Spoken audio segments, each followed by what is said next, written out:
We should use the term Kemet rather than the term Egypt, because that is the name that the Kemetic people use to refer to themselves. The name Egypt was used by Greek people and is therefore a foreign name, not a native African or a native Egyptian name. Listervelt Middleton, one of the leading educational television producers on African history. Why is ancient Kemet so important to the world and to black people, African people in particular? Ancient Kemet is important because it's humankind's oldest civilization. It's the development of the best effort of a group of people to organize themselves. And for Africa, that's especially important since African people have been so defamed, even to the extent that some have said that African people had no civilization. In fact, African people developed the first civilization, which was Kemet.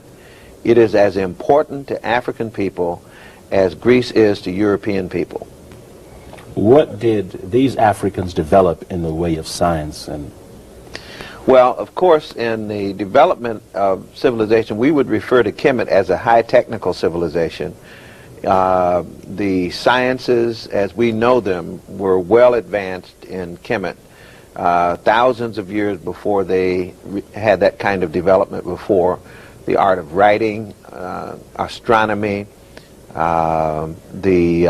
music, any area that we now consider to be an important academic area already had its beginning in Kemet, and it was very well developed. Now, you know, a lot of African Americans watching this will say now, what do the descendants of African slaves in the United States have to do with these ancient Africans in Kemet or Egypt? Well, it's important for any group of people to have a sense of, or to have the ability to answer three questions about themselves. And these questions are Booker T. Washington Coleman, a Washington, D.C. historian's questions that he uses in organizing his educational experiences for children. He says every human being ought to be able to answer the question, who am I? Where in the world am I? How in the world did I get here? Now, most well-developed nations spend millions, maybe billions of dollars answering those questions for themselves. That's why you have Smithsonian Institution for the United States. That's why you have libraries. That's why you have universities that invest in history departments and so forth. African people have almost forgotten, because we haven't had the resources to take care of that part of our existence. It is the knowledge of one's history that gives a strong sense of belonging and identity, which provides the basis for group unity, which provides the basis for political and economic power. What is the connection, the genetic connection, the cultural connection between the Africans who are now in the United States and those of ancient Kemet or Egypt?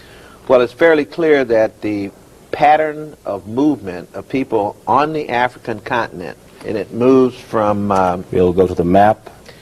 It moves from beginnings here in the Nile Valley beginnings, okay, where the Nile River actually starts right here, and it will go down here, joined by another Nile, the blue Nile coming from Ethiopia, the white Nile coming from here, joining here and coming this way. So the migration pattern of human beings was down this river into Egypt, and then there were migration patterns over into West Africa many times, and some of the time the migration actually went from Egypt into across the top of the Sahara and into these parts. And we believe there are people here now who are quite similar, and probably, as was said in the book by Felix Du Bois, Timbuktu the Mysterious, they're probably both the cultural and the genetic descendants of the people of Egypt, and they're the Dogon people here in Mali. Let me ask you to go over that again, just to make sure that right. that we get all of it. Okay, early man begins here in this area somewhere. And we're talking about the cultural connection, the genetic connection. We're talking about the people first, the genetic connection, and then of course they carry their culture down the river. These were black people here. They carried their culture down the river before they went out and populated the rest of the earth. Then, of course, they migrated not only north, but they also migrated from here out into parts of West Africa into the south. They then also migrated from Egypt, which is here, or Kemet, as we should call it, across the Sahara into areas of West Africa. Mali would be a case in point. Okay. Now, some African-American parents will say, our children are maiming each other. Our children are on drugs. And here you are talking about ancient African history. Why is this relevant? How do you respond to that? It's one of the major pieces. It's not the only piece. You can't say that if someone takes a course in chematology that they will stop drugs tomorrow. But you can say that if a group of people has no sense of being a part of the historical world, that is, if we see ourselves as mere spectators, that we just sat on the sidelines as the march of humanity went by, that has an effect on how you live your life. And one way we know this is that we watch what happens when children and adults learn this information about African people. The difference in attitude, the difference in self-esteem, self-concept, self-image, you can almost see those things change before your very eyes. What are you seeing? What have you seen? Well, I get letters from young men in prison who, upon reading some of the works of great African historians and seeing some of the illustrations that we have to offer, who are abruptly shocked, changed, and almost put on a new mission. They almost take up a new purpose. And I have many letters like this, as well as people who are well-educated, maybe even people in universities and colleges who have spent 20 and 30 years in their discipline. But when they learn this information, they talk about having a transformation experience. And they are very explicit about how these things affect them. So, we have abundant examples of how this works. And it would be really wonderful to figure out a way to be able to show that. Okay. Now, master keys to the interpretation of data on Kemet. What is this concept of master keys, and how did you arrive at it? Okay, the idea of a master key is simply that in the face of the fact that there is so much information on ancient Kemet, so much information on Africa for that matter, and it comes to us in bits and pieces, like little episodes. In order to give a sense of order and coherence to it, it's necessary to identify certain key concepts, key principles, guiding ideas that will organize all of this information so that it makes some sense to the person who is trying to comprehend it. It's a study tool. It's a study tool, a guide for the analysis of information, right. Okay. Let's take a look at the first graphic. Kemetic culture was pre-dynastic. Let me go to the timeline for this because it's... Okay. Let us wait a minute for the time, okay. Okay, here we have a time chart that shows this line here, which is a line that starts way before 3000 BC, and it comes to a period of time after Christ. And this is the line of culture showing that the way of life of the ancient Kemites remained the same for over 3,000 years. This, of course, is their political control. Now, these are the 4 golden ages of ancient Kemet. But this is the dynastic period that begins here, after which we have these 4 golden ages. When we say pre-dynasty, we mean before Dynasty 1, things were going on back here that are not well documented. Dynasty 1, before Dynasty 1, which was before the founding of Kemet as a nation.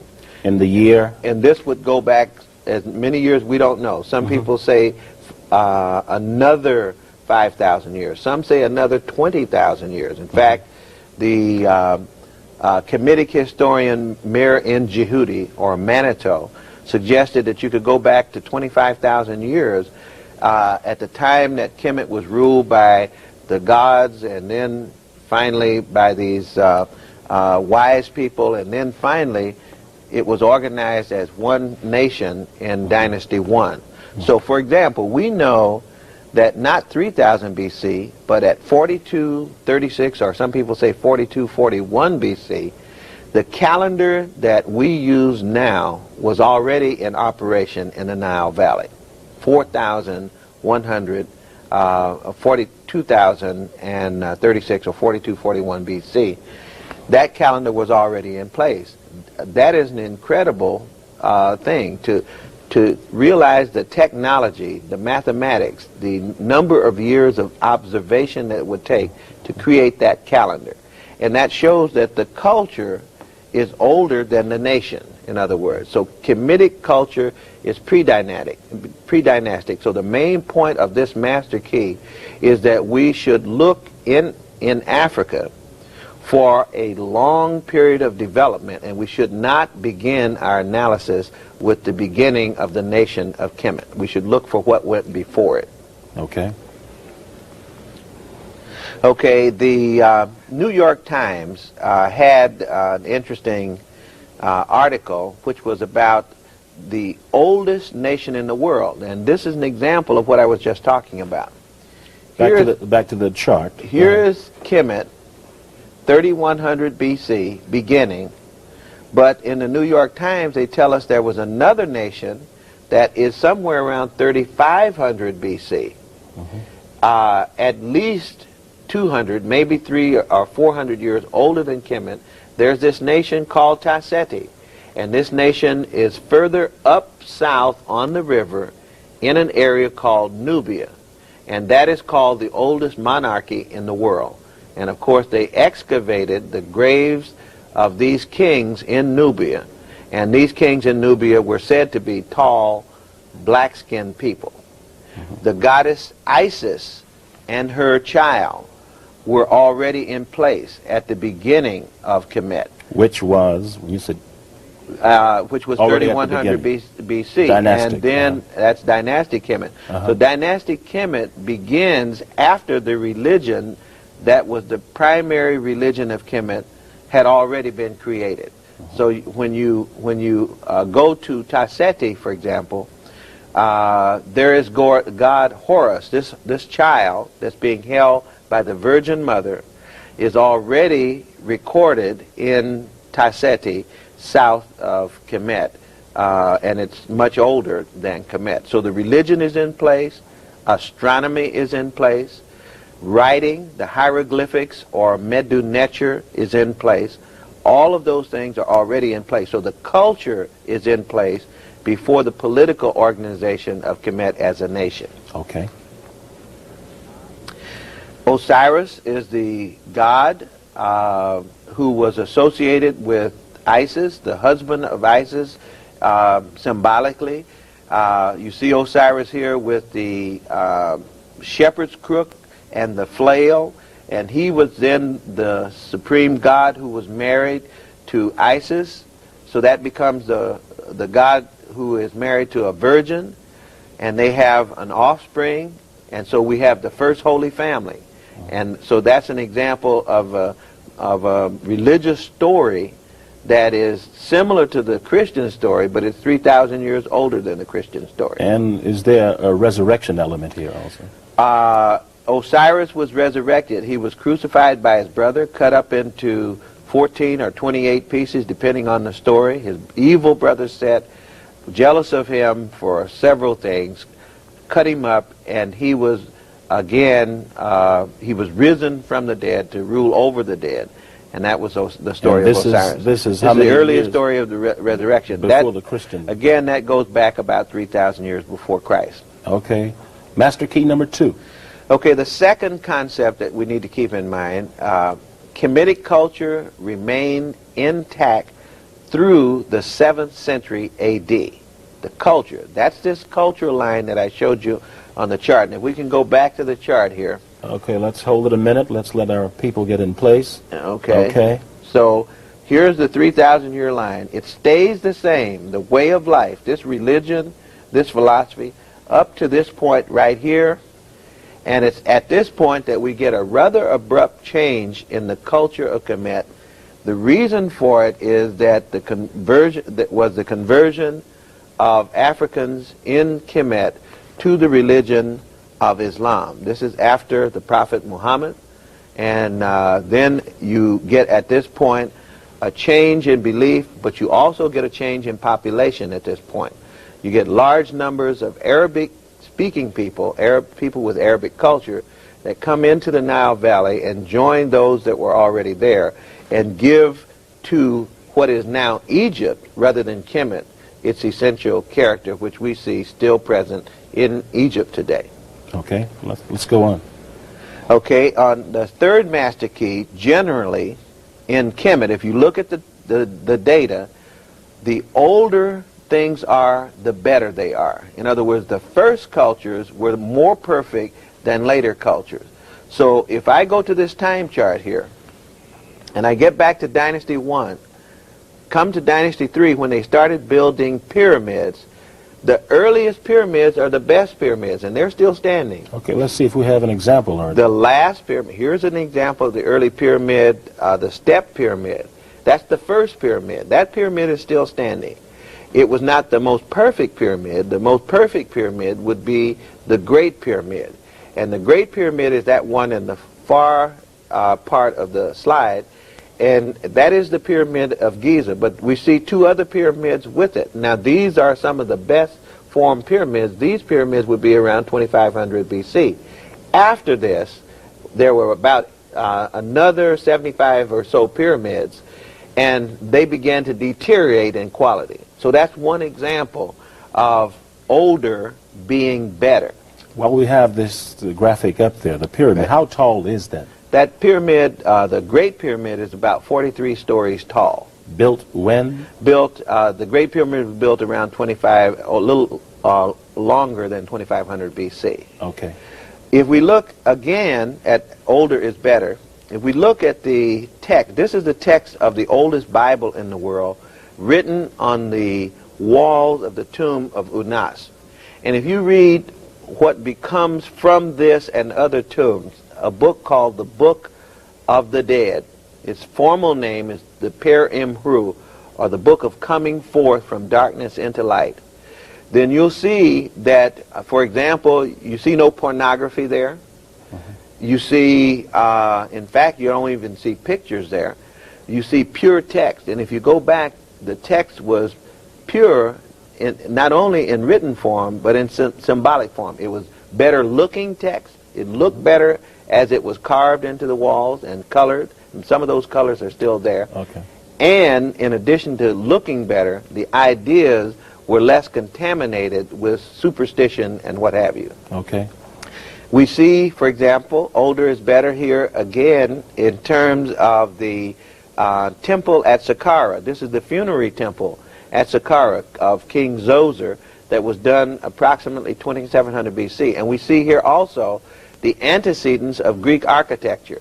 If you see the columns here, these columns dating now from 2700 BC, compared to the Parthenon on the Acropolis, which would not appear until around 500 BC.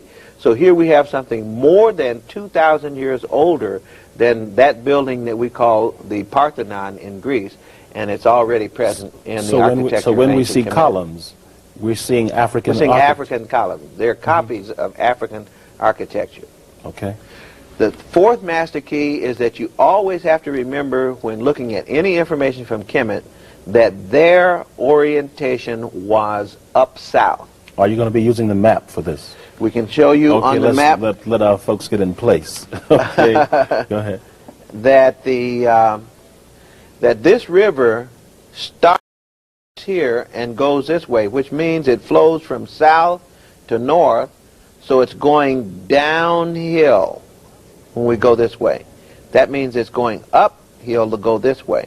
The ancient Kamites always looked back this way, up river, as the source of their home, their inspiration, and so forth. For example, for them, the word south and face were the same. The word left and east are the same. The word right and west are the same. So their general orientation was to the south with their back to the North Pole. And that was what they used as their main point of orientation. We must keep that in mind. Okay. This would be an example of the Nile River, for example, which is very interesting in Kemet. One of the beauties of this river is that they have winds that blow from the north going south, so that if you want to go north, you just float. If you want to go south, you get help from the wind. Okay. And so that was helpful, because if you floated one way, you wanted to be able to get back. Okay. Okay, the fifth principle or master key, fifth concept, organizing concept, is that the origin of the people and the culture, like the orientation, is also up south. So we look, in order to show this, for a cultural unity between the Kemetic people and the Sudanese people, for example. Now, that great Egyptologist, E. Wallace Budge, used to say that he felt that he understood the Kemetic writing better, and at least the Kemetic religion was understood better by him when he studied the religion of Sudanese people. The further south he went and watched the religion that was being practiced at that time, the better he understood the ancient Kemetic religion. So in other words, you didn't go to Saudi Arabia or to Europe and study those religions to try to understand Kemetic religion, because they were not like the Kemetic religion. The cultural unity was between Kemet and the people up south. The sixth organizing principle is that generally significant leaders are southern. And I'm going to go to the time chart on this again. Those who founded, just watch this, for example. Those who founded, the king who founded Dynasty 1 was a southern king, Mina. The kings... When you say southern, you're talking about... That means he came from up south. That means he would come from the area today that we call somewhere near Luxor, even some cases as far south as Aswan, sometimes even outside the country. But what I'm saying is that each of the founding dynasty plus the dynasties of the four golden ages, which are the Old Kingdom or the Pyramid Age, the Middle Kingdom or the Literary Age, the New Kingdom or the Temple and Imperial Age, the Late Kingdom or the Revival Age, each of these four golden ages was initiated from the south. In other words, their kings, their family, the royal family at that time came from the south. That's a very important fact. Who were clearly black and because African. they were then black and they are now black, even in 1990. The Luxor population is a black population, and definitely when you get to Aswan, that's a black population. Okay. Okay, the Imperial Age was centered at Waset. The Restoration Age was centered at Waset. And Meroe, which is even further south than Waset, it's even out of the country. Meroe is all the way up almost to Sudan or Khartoum. I like that name, Waset. I wonder, what does that mean? It means the scepter. Why do you like the name Waset? There's something about it. I don't know what. It means the scepter. Now you got to tell us what that means. Waset, of course, today is called Luxor. And before that, the Greeks called it Thebes, but the Africans called it Waset. And Waset meant the scepter, the symbol of authority and rulership and power. Okay. The literary age was started at Waset. the priesthood at Waset was the home base of the preachers. You know, and why is that significant? It's very important because you had this peculiar kind of thing where what Plato was striving for in his Republic, the idea of philosopher king, was a reality in Kemet. That the priests were the ones that disciplined royalty. In other words, the pharaoh, contrary to what many people believe, did not have a free reign. That he had to gain, in effect, the approval of the high priest of the time. And so this high priesthood had as its center base Waset, and from there subsidiary lodges would be found all over the country, especially from the 11th dynasty onward. Okay. Prior to that time, of course, they had several major centers. Okay. Okay, this is one of our first pharaohs, early pharaohs, and of course this is the pyramid pharaoh, Zoser, who built the step pyramid and whose funerary complex we looked at before that had those so-called Greek columns. We can see clearly here this is an African man. Okay. If we skip from Zoser to this pharaoh, we have skipped from the Old Kingdom to the Middle Kingdom, and this is the pharaoh who founded the Middle Kingdom, the Second Golden Age, and it was from Waset that this family lived and ruled, and that was Dynasty 11, Mentuhotep II. He's a very important pharaoh, but several other important pharaohs also lived in this same city of Waset, and they also were critical not only to Kemet, but also to other parts of the world, such as this one. This is Pharaoh Senwosret I, who is known in history, according to Martin Bernal, who wrote the book Black Athena. This is the pharaoh who is the legendary Greek figure. He's a Kemetic figure, but the Greeks referred to him as Kekrops. His name in Kemetic is Keperkare Senwosret I. And he is the one that Bernal credits with the founding of the Greek city-state of Athens. So that there is this external relationship between Kemet and the rest of the world as far back as 2000 BC. This is in the Middle Kingdom. Okay, here we have in that same kingdom a pharaoh who is also known to the Greeks, according to Martin Bernal's work and others. His name is Amenemhet III.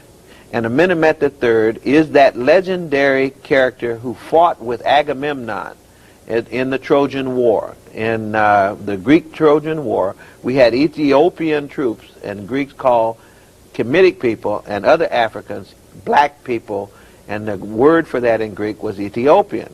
So this is the figure. Here he is again, Amenemhet III. And Amenemhet III is the legendary Memnon of the Greeks. Okay. Nefertari is the queen mother of the Third Golden Age. She was married to Pharaoh Ams, or she's sometimes referred to as Amhos Nefertari. You can see that she's clearly black, but she's also a part of that Waset family, this up-south family, showing again the southern origin of leadership. And so here you have this key dynasty, the 18th, which is sometimes called the Grand Golden Age, the biggest of all the four Golden Ages. The age of imperial expansion, the age of architectural expansion, and so forth. So she would be one of the major figures illustrating this point about the up-south nature of the leadership. Okay, here we have Pharaoh Amenhotep III with his wife, Queen T. This is the mother and father of Pharaoh Akhenaten, who was married to Nefertiti. Most of the people who know Kemet, they know about Nefertiti, but they should really know about Nefertiti's in-laws, because they were really important people, especially the wife. The wife is Queen T, and Queen T is the woman who literally ruled Kemet along with her husband, co-regent with her husband. There are letters from Asian kings in cuneiform, where when they got into some difficulty, this is the woman they asked for help. They didn't write to her husband, they wrote to her, so that you could say that she was a co-regent with her husband, and therefore became very important. And this is the mother of? That's the mother of Pharaoh Akhenaten, and some people also say the mother of King Tut, and the mother-in-law of Nefertiti. Again, these are Waset families. These are up-south families. Here's another up-south priestess, Anut Tawi, who is a priestess of ancient Kemet, but again, she's up-south. So if you notice that the center of power at this time is in the middle of the country, or in the part of the country least infiltrated by outside influences, less mixed racially, less mixed culturally. And that would be examples of what we've been talking about. People are so used to seeing white Egyptians. Right. One must ask, where do these people come from? Right. Well, see, those people have been there all the time. They're just not in the books. The books that show pictures of white Egyptians normally show pictures of the Egyptians, not the Kamites, and that means they're showing pictures of people who were ruling or who were in Egypt during the Greek and Roman times and after that. And so it's always important to date the picture and to know whether you're talking about royalty or not. Okay. There's virtually all creativities are indigenous, and the invasions are destructive. The Greco-Romans were imitated. So if I go back to the chart here, and let's take a look. Golden Age number 1, Golden Age number 2, invasion. This is the first invasion. This was a destructive invasion from Asia. They are not given the credit with building temples, with building pyramids, with building religion. They were very destructive. And then there is a return in Dynasty 18 and 19, which is the third Golden Age, and the Greco-Romans don't actually get to Kemet and begin to impose their name, Greece, and their culture and their political control until here. You see, the Greeks come in 332 BC, which is after all four Golden Ages, but they didn't destroy. They are the exception to the invasion being destructive. What they did was imitate. Now, the Romans that come in after the Greeks, beginning about 30 years before Christ, they're the ones that begin to destroy again. And particularly, they destroyed the educational and religious institutions to the extent that they were able to do that over the course of 200 to 300 years. Now, at that 332 BC, is that basically when you see the white? Right. This is when you'll see large numbers of white. Well, you also see it here with the Persians in 525 BC. But then you're talking about large numbers of settlers here with the Greeks, Alexander the Great, and then the Caesars here with the Romans, and you had large numbers of people infiltrating into Alexandria and around Cairo. Generally, they didn't go very far up south, but nevertheless, some did. And it's not until you get the Arabic population that you begin to get that large infusion of foreigners up south.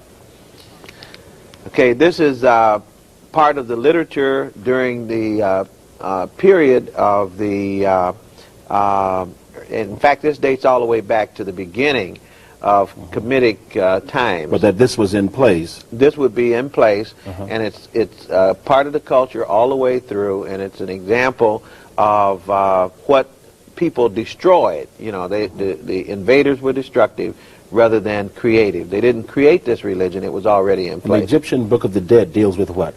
The Egyptian Book of the Dead is really much like the first 5 books of Moses or the Pentateuch in the Old Testament. It deals with the creation. It deals with, some people say they're spells, you know, but you have to really get into the study of Kemetic religion to understand that these things are part of a very deep symbolic studies that you don't just talk about. You have to go through a training process in order to understand them. Yeah. Okay. This is an example of the Immaculate Conception of with the god Horus, god Osiris lying down on his back, and you'll see the goddess Isis, who is hovering above him with his erect penis, and that is the actual Immaculate Conception in stone, and this is at the Temple of Abydos, and that's a story, of course, that we'll pick up in Christianity, and that was already created by Africans long before it appeared in anybody else's religion. Here is an example of the imitation. You know, all of these are examples of imitation. The Book of the Dead was imitated in the religious literature of other people. The creation story was imitated. Here's the imitation with a God giving life to now a Greek pharaoh. This Greek pharaoh this is outside the temple of Horus at Edfu, which is a reconstructed temple under the authority of the Greeks with their money. When they took over, they followed the desires of the priests, and they began to reconstruct. That's imitation. This is after Alexander the Great. And this is Alexander the Great here, or at least one of the statues of Alexander the Great. And you can see how different this is. Who goes into Egypt? He goes into Egypt and is, in fact, welcomed by the Kemetic people of the time as the deliverer from the Persians. They were happy to see him come. And generally speaking, you could say the Greeks were fairly respectful of the Kemetic people, but they were basically imitators of the Kemetic people. So when the Greeks went in there, the Africans were already out of control. Yes, they had already lost control to the Persians, and they never regained control again after that. Okay, master key number 8. Master key number 8 is that if you want to understand the thinking of Kemet, you must think in terms of symbolic thought and metaphorical thought. If you take things literally, you'll be mistaken. So that if you think that just because you see a God that has a man's body and an animal's head, for example, that this is animal worship, you will be missing the entire point, because there's much more to it than that. And so here we have examples of the use of things like, well, look at Khepera there, for example, the beetle. You know, comes from a study of biology. So they noticed that this beetle, the dung beetle, a particular beetle, would bury its eggs and then would bury them in the sand, and then as the sun came out, it would heat, and then all of a sudden these eggs would break open, and so they associated that with birth and creativity and creation.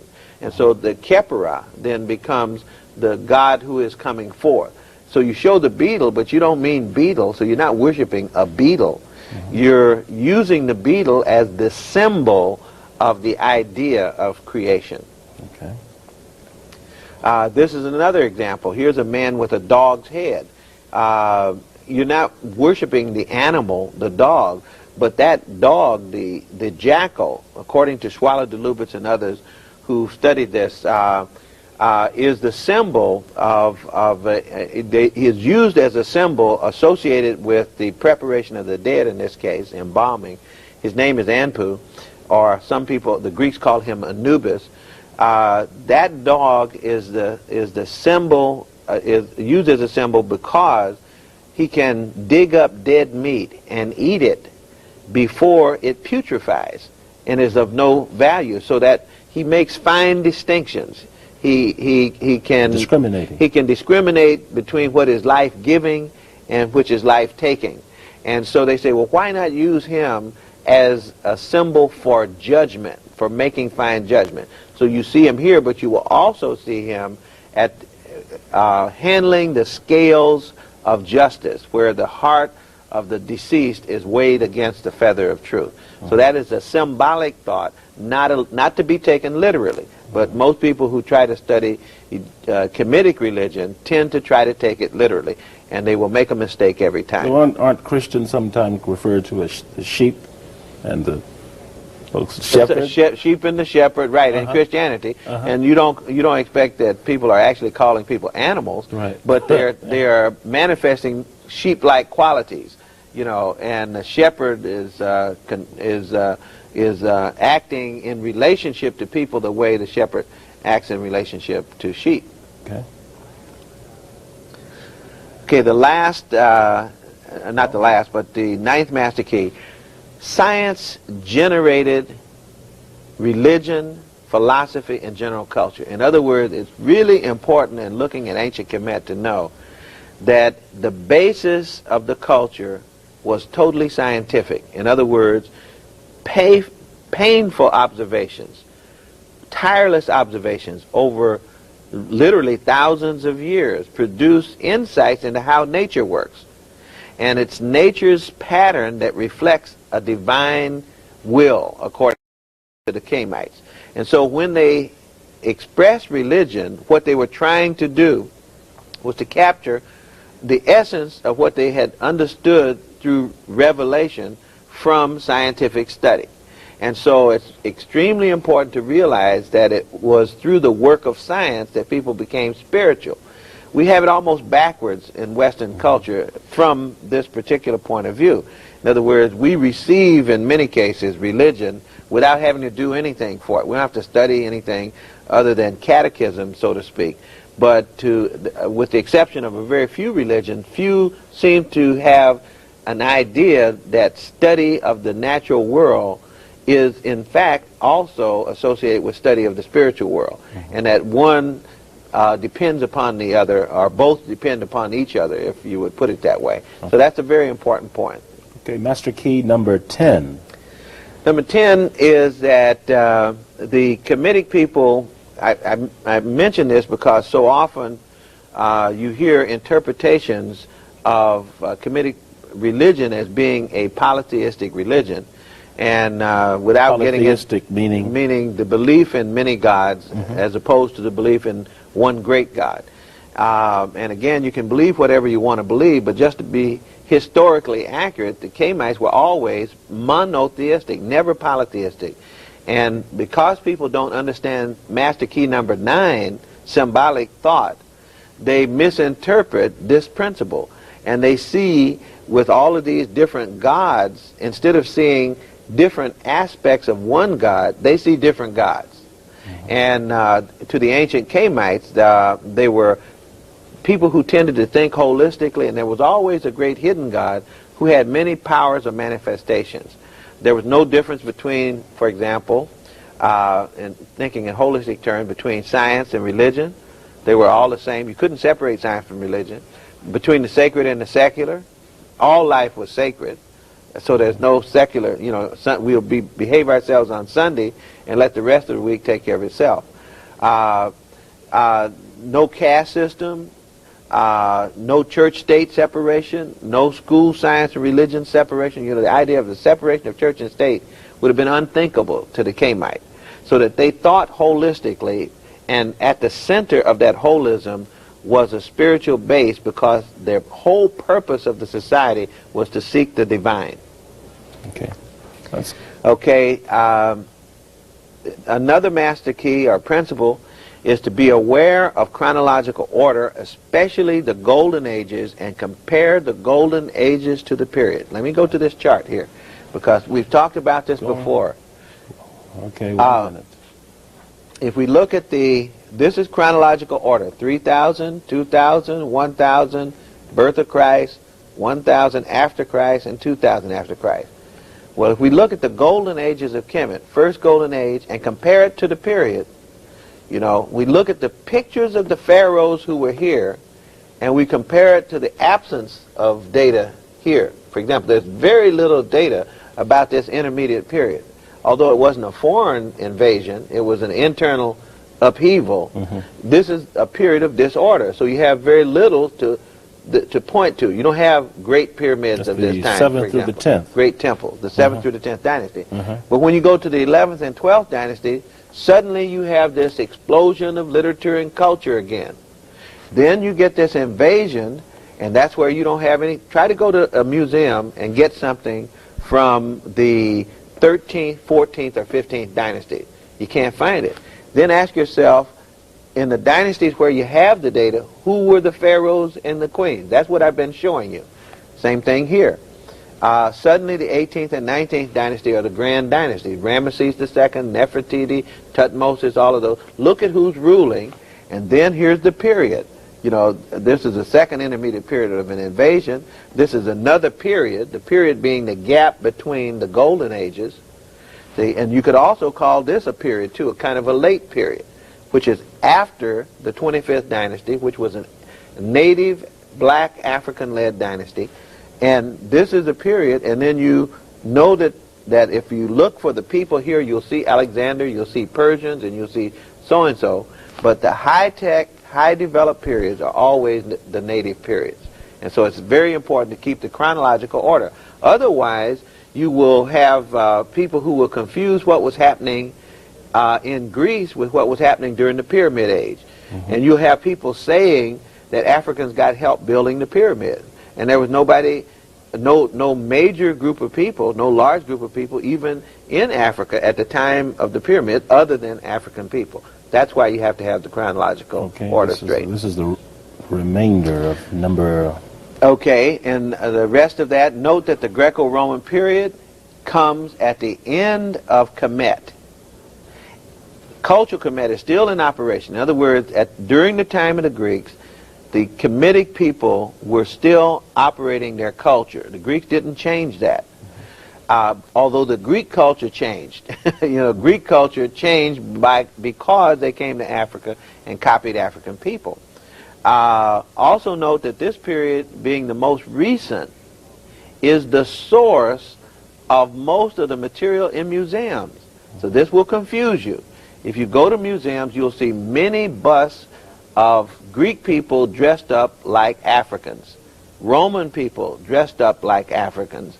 They're mummifying their bodies. They're burying their bodies in these caskets that are copied on the style of the Greeks. They have their pictures inscribed on the wall. And so there's so much of this material from 300 BC and so little of the material that survives from 2700 BC that unless you're careful, you would think that the Greek period was the typical period.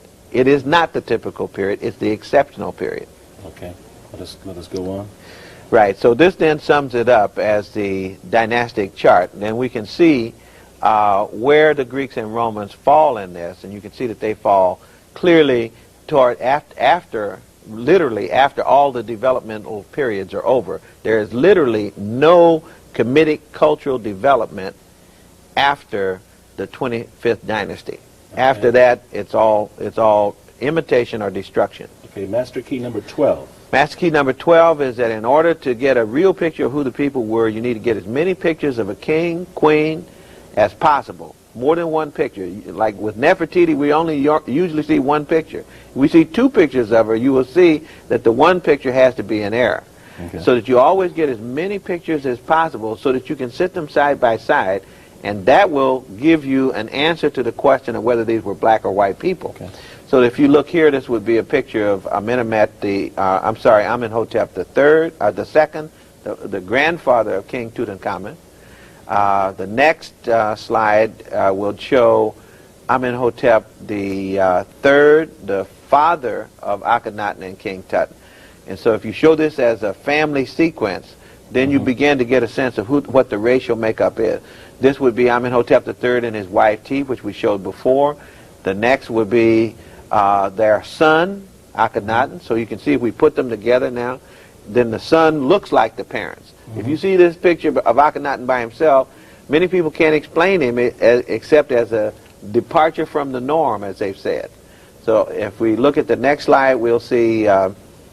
because they're looking at pictures that are outside the family. Right, because they're looking at pictures outside the family. So they say he looks abnormal for a white person. Right. And that's true. But he wasn't a white person. Right. Master key number 13. Okay, the last master key is that Egyptology, and notice I refer to myself as a chematologist. I'm a student of ancient Kemet. Egyptology takes the name that the Greeks used, Egypt, for the name of the academic discipline. So that must mean they're studying the period after the natives, apart from the natives. They really don't think that they are, but I'm very insistent on this terminology. Egyptology, which comes largely after Napoleon, is mainly the product of European scholars that emerged during the slavery and colonization period. That point cannot be overemphasized. The meaning of that. For example, if Africans are precluded from doing the research, from digging up, evaluating, publishing, disseminating information, and if the people who have ulterior motives, designs on the African continent, are the ones who are writing the history of the African continent, doing the research on the African continent. You have bias almost on its face. But we don't even have to look at bias on its face. We can look at Martin Bernal's excellent work in Black Athena, and we can look at, in particular, at the chapter that he does on the racism and the science of Egyptology, to show that the Egyptology work was influenced by the fact that these nations that were doing Egyptology were stealing bodies and stealing lands from African people. So we can never forget that the academic discipline is colored by its time. Okay. Now, there are 11 ways. I've been saying, I've been emphasizing, and that's part of the purpose of this whole program, is to reclaim for Africa and for African people the Kemetic civilization. And there are 11 ways that one of our great scholars has shown that you can answer the question that people have, how do we know, that these were really native black African people? So I call this 11 categories of converging evidence showing that ancient Kemet was native black African. This is very important because you can't just say that they were black. You have to know what is the evidence for it. And so that's our purpose now. And it falls into these 11 categories. Now I'll run through them briefly.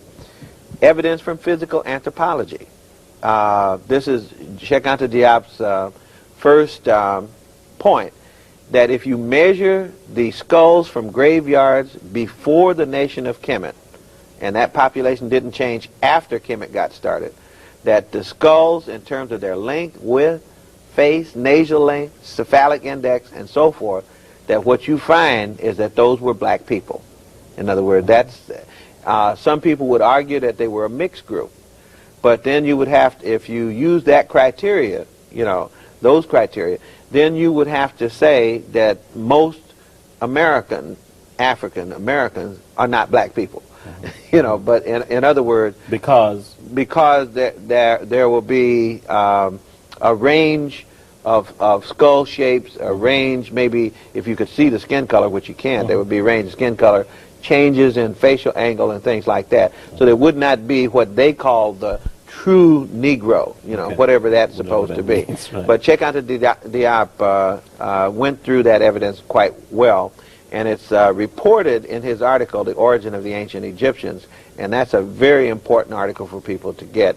It's found in the book Great African Thinkers in the Journal of African Civilization. The second point is that if you look at the Kemetic images, and that's what I've been showing, the painting of Nefertari, the painting of the carving of Amenhotep, the carving of Amenemhet, the carving of Zoser, pre-dynastic and early dynastic, when you look at the natives, if they're clear, according to Cheikh Anta Diop, they are always black.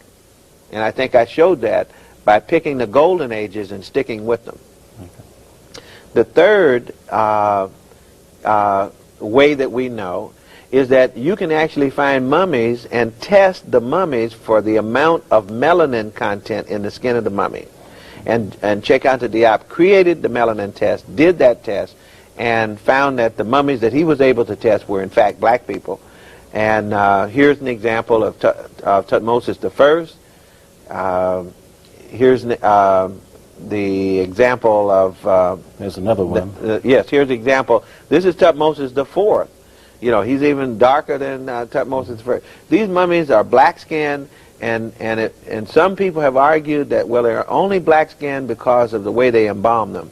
But that's why Professor Cheikh Anta Diop was able to create a dosage test for melanin, because the melanin molecules remain firm over a long period of time.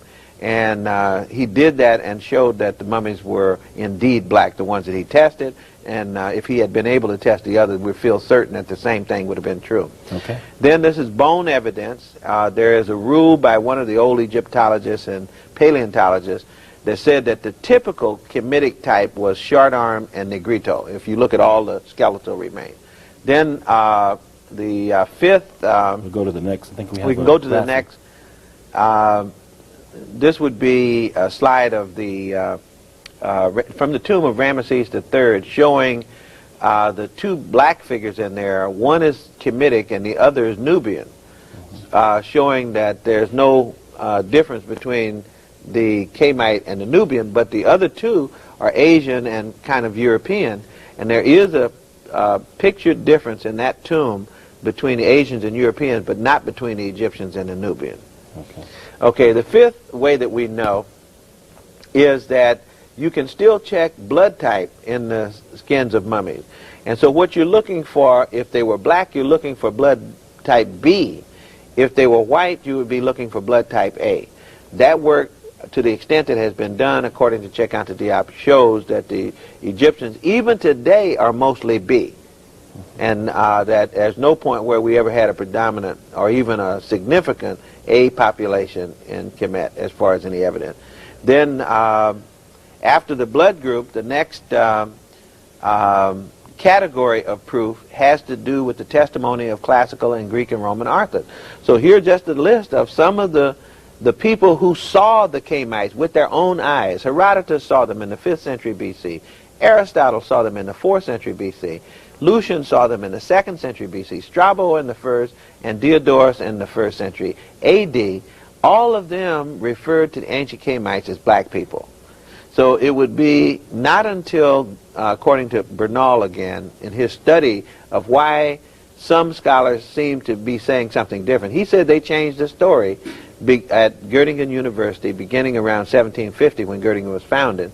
And you had a group of professors there who apparently wanted to rationalize German nationalism so that they began to deny what the old Greeks and Romans had said, who were eyewitnesses, by the way, and these professors were not. Okay. Then the Kemetic people called themselves black people. And Cheikh-Anta Diop, again, has gone through the proof of that through the analysis of certain Medu Neter hieroglyphic designations. In particular, the name Kemet, K-M-T, not just K-M. K-M is black, but when you add the T to it as a determinative, and when you add the key to it, Kemetu, and when you add the determinative, little man and little woman with 3 strokes under them, that's the plural. So that's man and woman plural. That means people. And Kemetu means the black people, not the black land. And that argument has been made in Cairo, by the way, at the symposium sponsored by UNESCO, where everybody was invited to talk about the color of the ancient Egyptians, or the race of the ancient Egyptians. Divine epithets, or names given to good gods and black gods, as Cheikh-Anta Diop has shown, is that the good gods are always shown as black gods. The evil gods are always shown as red gods, in different colors. So people generally tend to associate the color of their divinity with themselves. So that would be another piece of evidence. Any one of these by itself is not enough. But if you take them all collectively, then we have something that's very important. Divine epithets. So beneficial gods are shown as black ones. Hippopotamus Set is red, and so forth. Okay, the next piece of evidence would be from the Bible. Biblical evidence says that Kemetic people were black people, because according to the interpretation, Ham is the father of the black race, and Shem is the father of the mixed race, and Japhet is the father of the white race. And Ham's children then would be the black children, and that would be Cush, which is Ethiopia, Phut, which is Somaliland, Mizraim, which is Kemet, and Canaan, which is present-day Palestine. So all of those were black lands, according to your reading of the Bible. So that would be another piece of evidence. So number 10, then, is that the culture that I showed you was 3,000 years long of Kemet is very close to the culture of the rest of Africa. Not to Europe, not to Asia, but to the rest of Africa. For example, circumcision was present all up and down the Nile Valley even before 4000 BC. Then number 11, There's a linguistic unity. This is another aspect of culture. The language of ancient Kemet is closely tied to the language of the rest of Africa, especially to the languages in West Africa. And Cheikh Diop was able to show that kinship between this and his own language. More recently, Greenberg's classification of language talks now not about Semitic language anymore, but a Afro-Asiatic language, and the only non-African language in the Afro-Asiatic family is the Arabic language.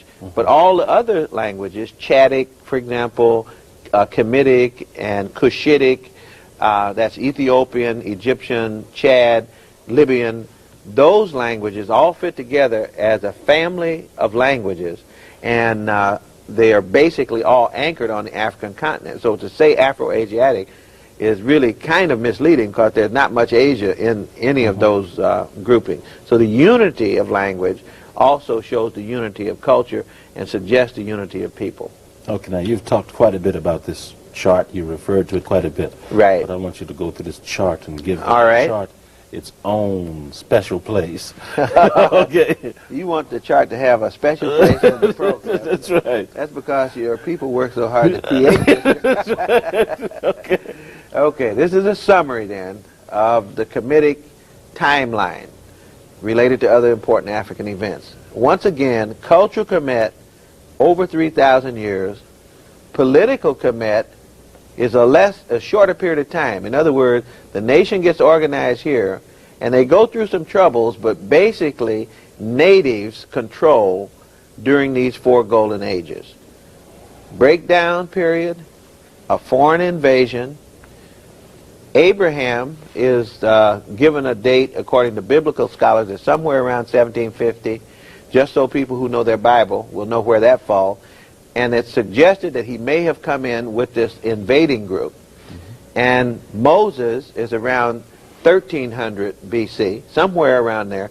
No one is certain, and one of these pharaohs in here is supposed to be the pharaoh of the Exodus, so that will give some sense of chronology with respect to biblical events. But when Abraham came on the scene, right, what had these Africans already achieved? Well, you had 2 golden ages already finished. The Pyramid Age was finished, and the Literary Age was already finished by then.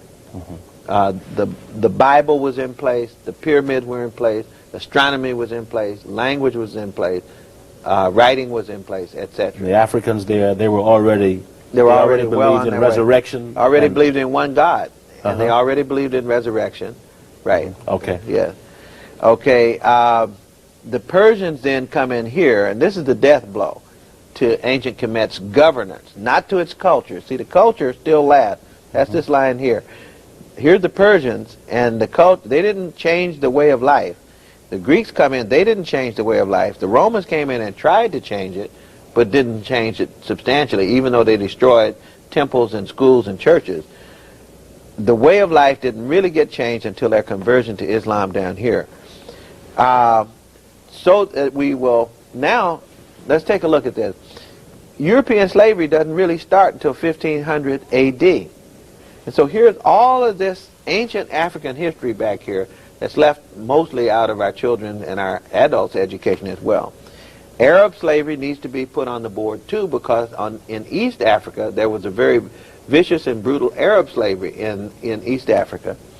And then European colonialism begins in 1884 and is still going on as far as Southern Africa is concerned. So we see these events in relationship to the ancient Kemet. One more thing, which has to do with the University of Sankore, that it was in different territories, in the same territory called by different names, Ghana, Songhai, and Mali. But the city of Timbuktu becomes very important as one of several major university cities in West Africa. And I just wanted to make sure that we knew roughly where Sankore was. It begins somewhere around 1200 and goes all the way up till after 1600. That's the end of Sankore.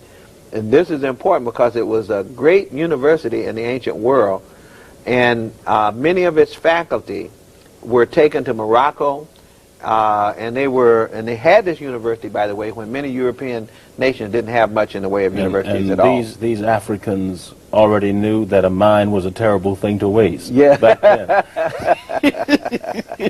I wonder if they made any money. Now, obviously, the reason that you research all of this is not just so that African people can feel good about ourselves. What is the ultimate objective? Well, the ultimate objective is to force a truthful rendition of the human experience. That, in other words, we must know what the truth is about humanity so that we can know what the truth is about ourselves, so that we can be not just feeling good about ourselves, but that we can become whole people. And you can't be a part of the human family unless you are a creative part of the human family, and therefore you must claim your own creativity. Don't claim any more than you created, but you must claim your own creativity. Is there some value to the process of studying ancient African history? It's a very liberating process. The process of studying ancient African history is one that will take you into many waters. For example, it will take you into the waters of the defamation of African people. You will begin to see the calculated way that some people have tried to destroy African memory and African culture. And it's very important for us to understand that these things have not happened by accident. It's important so that we will recognize when defamation occurs, that it is occurring, and that we will understand the motivations of those who do that, and that we will know who the people are who do those things and how they do it. And that's the only way that we can defend ourselves against these kinds of things. Do you think we understand how much effort has been put forth to keep this information about ancient Egypt and Nile Valley civilization out of the hands and minds of African people? Do you think we understand? No, I don't think we have any idea of the mechanisms or the intensity of the effort, how long it's been going on, and the fact that it's still going on. In other words, for example, most of the pictures that I've shown in this slide presentation so far are pictures that most people have never seen before. Not because they weren't there, but the decision was made to use other pictures. The decision to use Nefertiti rather than T is a decision that you have to evaluate in terms of its meaning for Egyptian history or Kemetic history. For example, Queen T was more important than Nefertiti. But Nefertiti stands as the symbol of the typical Kemite. And that has to do with the, I think, the ulterior motives of people who do the research. Now, how has the writing of history by European writers, historians, helped to promote what some have called the Europeanization of human consciousness? Well, if the total source of your information is from a group of scholars that comes from one culture, they're imprisoned in their own culture, and most of them even don't have the capacity to stand outside the culture and to view it critically in the first place, and some don't even have the intent to do that. So there's nothing that they can present other than a focus that comes from their own center, which we call European-centered. And if I, as a person who studies, do so uncritically, or if I don't participate in the production of scholarship, raising the kinds of questions and priorities that I need to know about as an African person, a person of African descent, from an African-centered perspective, then there's nothing left for me but a European-centered information base, which will produce in my head a European way of viewing the world, even though I'm a person of African descent. Let's break it down. How does European consciousness manifest itself in our lives? A couple of examples. It manifests itself in self-hatred, where African people actually accept the doctrine of white supremacy and believe that white people are superior to black people, so much so that they reject their own historical memories, they reject identification with their brothers and sisters, They reject identification with Africa. They reject identification with African culture. You know, this is literally cultural suicide. And the reason is that it's so painful sometimes to be associated with the kinds of images that are projected about African people, the false images. When I wrote this question down, I had no idea your answer would be that great. Yeah. I didn't know it was that great. Do you think we realize the extent to which we are controlled by European thinking? No. You see, the control that we experience is so subtle. It seems natural if a professor has a PhD, is in a prestigious university, and teaches the classics, and I'm a student at that university, and I take this course in the classic. He must know what he's talking about. He has a PhD. This is a great university. It's been here for a long time. So it's natural to go through Homer and never ask the question, what is an Ethiopian? Why did the Greeks call him that? Why did Homer spend so much time studying and talking about Africa? Why was the relationship between Africans and Greeks so good? You see, if I'm not critical, then those kind of thoughts will never occur to me, and that's a very subtle kind of process. We are not aware of that process at all, mainly by virtue of the kind of socialization process that most of us have gone through. You have said that this is all about a battle for the mind. What do you mean by that? Of course it is. The question of whether we have the independence to raise our own questions and to project our own priorities. You know, there's a song that many of us remember. Papa may have, blues song, right? Mm-hmm. Mama may have, but God bless the child that's got his own. So the blues singer understood better than many of our academics that it was essential not to be dependent. Garvey used to say, any people that accepts the ideas of another people automatically will become the slave of that people. To what do you attribute this need on the part of Europeans, maybe more specifically European scholars and others within the European collective, to put down, belittle the African history? Well, that's one of the universal rules of oppression. Mm-hmm. Any group of people that wants to control another group of people must destroy the historical consciousness of that group of people.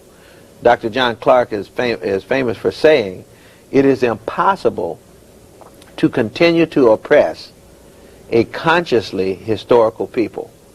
And so oppressors know that. Mm-hmm. And one of their main military tactics is historical is a historical attack. The erasure, the suppression of history is a military tactic. It's the chief way of disabling a population. And so that is well understood. What do we mean by African consciousness, and what does it mean in terms of a value system, briefly? Well, of course, African consciousness would grow out of an intimate knowledge, familiarity with study of the cultural experience of African people. And what comes from that is a point of view. It's unavoidable. If I spend time studying the poetry of my people, the music of my people, the philosophy of my people, the religion of my people, the science and contributions of my people, doesn't mean I have to reject anybody else's science and contributions and so forth. But what it does do for me is it gives me a firm base in my own creativity. And that unavoidably will produce in me an African consciousness. And that's very important. Now, African consciousness is the ethnicity of African people. And there are characteristic values, and I think those are summed up in many ways in some of the work that has been done on the Nguzo Saba, and the seven principles. Sometimes we see associated with Kwanzaa. We're a collective people, for example. We take care of each other. I mean, there are typical cultural traits that people have identified with African people for long periods of time that grow out of our southern cradle environment in the African continent. We welcome the stranger. For example, Cheikh Diop in his book, The Cultural Unity of Black Africa, identified some of these parameters. The fear of the stranger is typical of the northern cradle.